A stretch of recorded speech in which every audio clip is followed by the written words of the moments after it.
Saudara-saudari yang terkasih, kita jumpa lagi dalam Pelita Hati di Honian Channel hari ini, Senin 25 Agustus 2025, hari biasa dalam Pekan Biasa yang ke-21.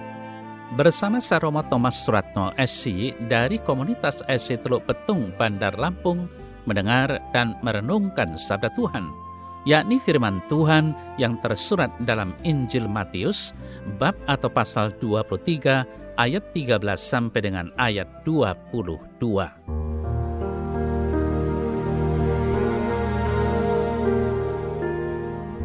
Pada suatu hari, Yesus berkata kepada ahli-ahli Taurat dan orang-orang Farisi, "Celakalah kamu, hai ahli-ahli Taurat dan orang-orang Farisi, hai kamu orang-orang munafik, karena kamu menutup pintu-pintu kerajaan sorga di depan orang.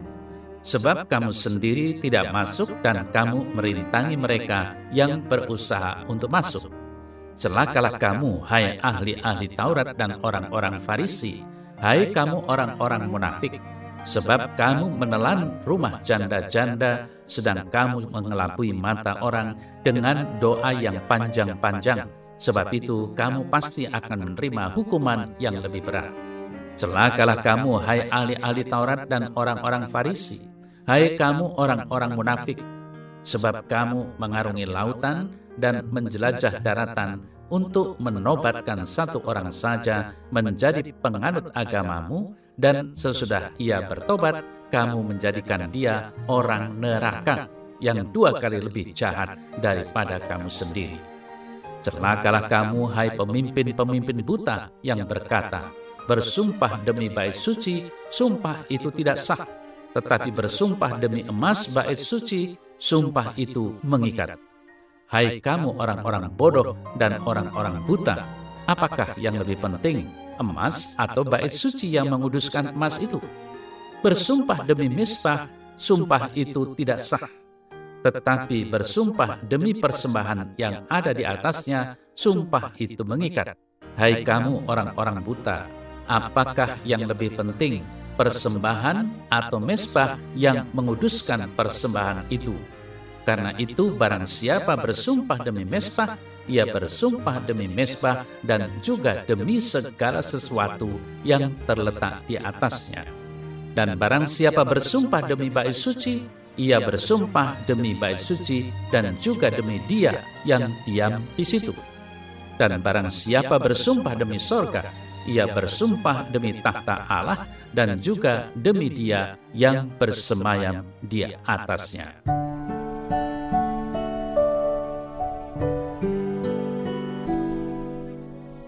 Saudara-saudari yang terkasih, kemunafikan terjadi ketika kita berusaha untuk terlihat menjadi apa yang bukan diri kita. Misalnya, ketika kita mementingkan penampilan yang baik tanpa berusaha menjadi orang baik. Ini merupakan suatu sikap di mana perkataan tidak sejalan dengan perbuatan. Tidak heran bahwa orang yang munafik kemudian sering diumpamakan sebagai orang bermuka dua. Setiap kemunafikan harus dikutuk dan diperangi.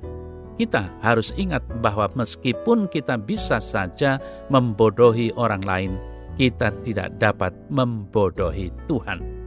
Saudara-saudari yang terkasih, dalam warta Injil hari ini, Yesus dikisahkan mengecam keras ahli Taurat dan orang Farisi. Ia tidak segan memanggil mereka sebagai orang-orang munafik. Mengapa demikian? Perlu dicatat bahwa Yesus tidak mengutuk mereka sebagai pribadi. Sebaliknya, dia mengkritik kemunafikan yang tengah merasuki hidup para pemimpin agama pada zaman itu.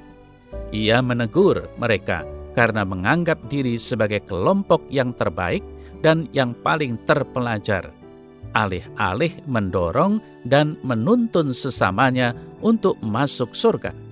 Mereka justru mengunci pintu kerajaan surga karena kepura-puraan dan kemunafikan mereka. Mereka bahkan menggunakan norma-norma agama untuk keuntungan sendiri. Akibatnya, kepemimpinan mereka menjadi batu sandungan bagi pertumbuhan iman dan kekudusan orang-orang pada masa itu. akar dari semua masalah itu adalah kemunafikan. Yesus menemukan kesenjangan antara penampilan dan kenyataan, antara apa yang mereka katakan dengan apa yang mereka lakukan. Saudara-saudari yang terkasih, seruan-seruan kritis Yesus itu dapat kita jadikan poin-poin pemeriksaan batin untuk melihat kehidupan iman kita. Apakah tutur kata dan tingkah laku kita di hadapan sesama sejalan dengan iman yang kita yakini? Apakah kita sungguh-sungguh menghidupi iman kita dalam kata dan perbuatan? Sayangnya, dewasa ini banyak orang menghayati kehidupan keagamaan yang dikomersialkan, tanpa antusiasme dan kemurahan hati, tanpa sukacita dan keterbukaan. Ini adalah kultus kosong yang memuliakan Allah dengan bibir, sementara hati mereka sebenarnya sangat jauh darinya.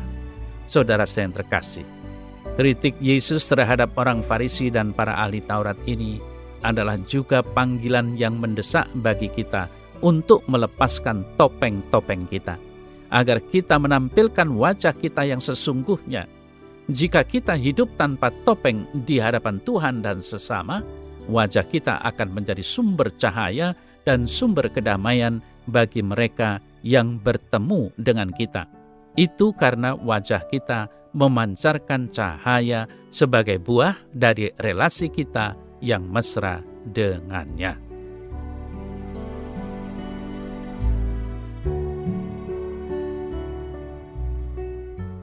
Dalam nama Bapa dan Putra dan Roh Kudus. Amin.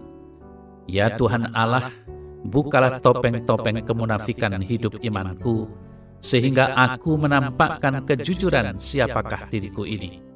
Semoga dengan keterbukaan ini menumbuh kembangkan imanku kepadamu untuk semakin seperti yang dikehendaki dan membuat hatiku berbahagia dalam kasih-Mu. Amin. Semoga Allah yang Maha Kuasa memberkati saudara dalam nama Bapa dan Putra dan Roh Kudus. Amin.